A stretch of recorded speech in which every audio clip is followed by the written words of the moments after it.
नमस्कार दोस्तों। आज हम देखेंगे कि जो स्पेशल ड्राइव चल रहा है कि जीएसटीएन नंबर का हम वेरिफिकेशन करेंगे, तो उसमें करदाता को क्या ध्यान रखना चाहिए। तो ये क्या गाइडलाइंस आई है गवर्नमेंट ऑफ इंडिया की तरफ से, जीएसटी डिपार्टमेंट की तरफ से, और इसका क्या मकसद है। इनको चेक करना है फेक रजिस्ट्रेशन। इनको रेवेन्यू का लॉस हो रहा है क्योंकि फेक इनवॉइसिंग हो रही है, फेक जीएसटी नंबर के चलते बहुत बड़ा नुकसान गवर्नमेंट को हो रहा है। और उन्हें ये पूरे इंडिया में चेक करना है कि कौन है जो ये बदमाशी कर रहा है। और इसके लिए उन्होंने एक all India investigation verification drive निकाला है जीएसटी नंबर्स का। और इसका 16 ऑफ मई से लेके 15 जुलाई के बीच में ये होगा। इसका गोल है कि जिन्होंने रजिस्ट्रेशन लिए हैं गलत तरीके से, जो सही तरीके से डॉक्यूमेंटेशन नहीं दिए हैं आधार और पैन, और इसका पूरा कंप्यूटराइज्ड डेटा एनालिटिक्स करके सभी सेंट्रल गवर्नमेंट्स और स्टेट गवर्नमेंट के ऑफिसर्स को इन्होंने एक्शन लेने के लिए कहा है। और साथ साथ में अगर कुछ ऐसा मिलता है तो suspension, cancellation, blocking of input tax credit भी हो सकता है। और ये इसका एक रिपोर्टिंग मैकेनिज्म इन्होंने डिस्क्लोज किया है। स्टेट और सेंट्रल के अंदर जोन में डिवाइड होगा, इसके नोडल ऑफिसर्स होंगे, कमिटी होगी नेशनल लेवल के ऊपर, सीजीएसटी डिपार्टमेंट के तरफ से प्रिंसिपल कमिश्नर्स इसको मॉनिटर करेंगे और इसका प्रोग्रेस सेंट्रल गवर्नमेंट को भी देंगे। और जीएसटी अंडरस्कोर cbec@gov.in ये उन्होंने वेबसाइट और एक इसका लिंक भी दिया है, जहां पर सारे ऑफिसर्स मिलके ये चेक करेंगे कि क्या प्रॉब्लम्स है रजिस्ट्रेशन के अंदर। तो चलो फटाफट देखते हैं कि टैक्स पेयर के लिए यहां पर क्या ध्यान रखना है। तो ये जो स्पेशल ऑल इंडिया ड्राइव है, इसमें हमको ये ध्यान रखना पड़ेगा कि ये हो क्या रहा है और ये किसे एप्लीकेबल है। तो फटाफट देखते हैं। सबसे पहले अवेयरनेस, क्योंकि करदाता को पता होना चाहिए कि ये क्या हो रहा है। यहां पर प्रिकॉशंस हमको लेने पड़ेंगे कि लॉ के हिसाब से रजिस्ट्रेशन के प्रति हमारा कर्तव्य क्या है। दूसरा, यहां पर वेरिफिकेशन हो रहा है, तो हमारे जो भी सप्लायर्स है, कस्टमर्स है, उनका जीएसटीएन पोर्टल के ऊपर हमने देख लेना चाहिए सही तरीके के लोगों के साथ हम व्यवहार कर रहे हैं क्या। और ये रेगुलरली देखते रहना चाहिए कि हम जिन लोगों से माल खरीद रहे हैं वो सही लोग हैं या नहीं।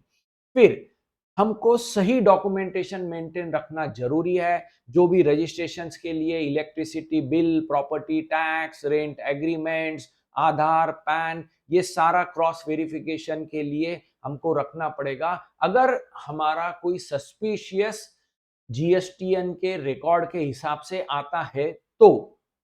नेक्स्ट, हमारा जो भी आधार है, पैन है, ये पर्सनल डेटा है। कहीं पे भी हम इसको शेयर ना करें, ना आज करें ना भविष्य पे करें, क्योंकि इन्हीं फेक आधार और पैन नंबर के बेसिस पे गिरोह काम कर रहा है और गलत तरीके से रजिस्ट्रेशंस ले रहा है। तो ध्यान में रखें, आपका पैन और आधार कहीं पे भी शेयर ना करें। दूसरा, अपने रिटर्न्स है, अपने जो भी टैक्स के कंप्लायंसेस है, इसको रेगुलर बेसिस पे भरते रहे। इसमें कोई सस्पिशियस कोई ट्रांजैक्शन में कोई नया या कोई ऐसा व्यक्ति आपको ध्यान में आता है तो कंसर्न जीएसटी अथॉरिटीज को हमने बता देना चाहिए। तो दोस्तों, अब देखते हैं कि अगर जीएसटी वाले आते हैं चेक करने को तो हमने क्या ध्यान रखना चाहिए, क्या राइट्स है टैक्स पेयर के पास।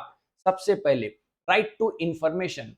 उसे जानकारी होनी चाहिए कि कौन ऑफिसर आए हैं, उनके पास में इन्वेस्टिगेशन और वेरिफिकेशन के ऑथेंटिकेशन है क्या, और उनको ये कम्युनिकेशन मिलना चाहिए कि आपका हम चेक करने आ रहे हैं। ये क्लियर होना चाहिए और टाइमली मैनर में ये होना चाहिए।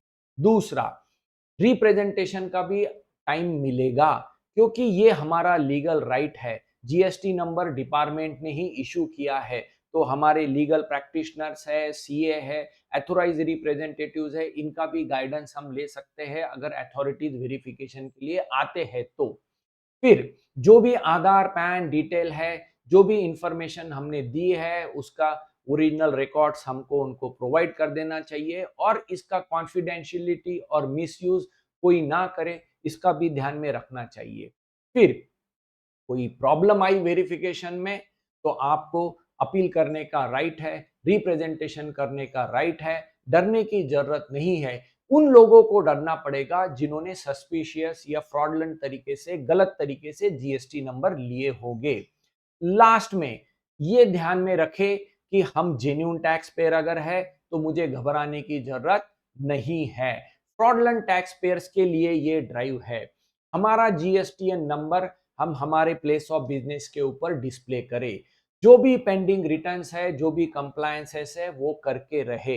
एडिशनल प्लेस ऑफ बिजनेस और कोई रजिस्ट्रेशन के अंदर अमेंडमेंट्स करनी बाकी होगी तो वो कर लेवे। और सबसे मेन बात, अगर हम सही तरीके से काम करेंगे तो कोई भी हमें तकलीफ नहीं होने वाली। गली गली, मोहल्ले मोहल्ले ऑफिसर्स अगर निकलेंगे तो वो पूरी मशीनरी फ्रॉडलेंट एक्टिविटीज देखने के लिए है। जो करदाता कंप्लाई नहीं कर रहा है उन्हें ढूंढने के लिए है। तो इसका घबराहट बिल्कुल ना रखे। और आखिरी में, अगर कोई भी आपकी प्रश्न है इस वीडियो के प्रति तो इस नंबर पे, इस ईमेल आईडी पे जरूर भेजिए। देखते रहिए कर नीति का यूट्यूब चैनल। Thank you.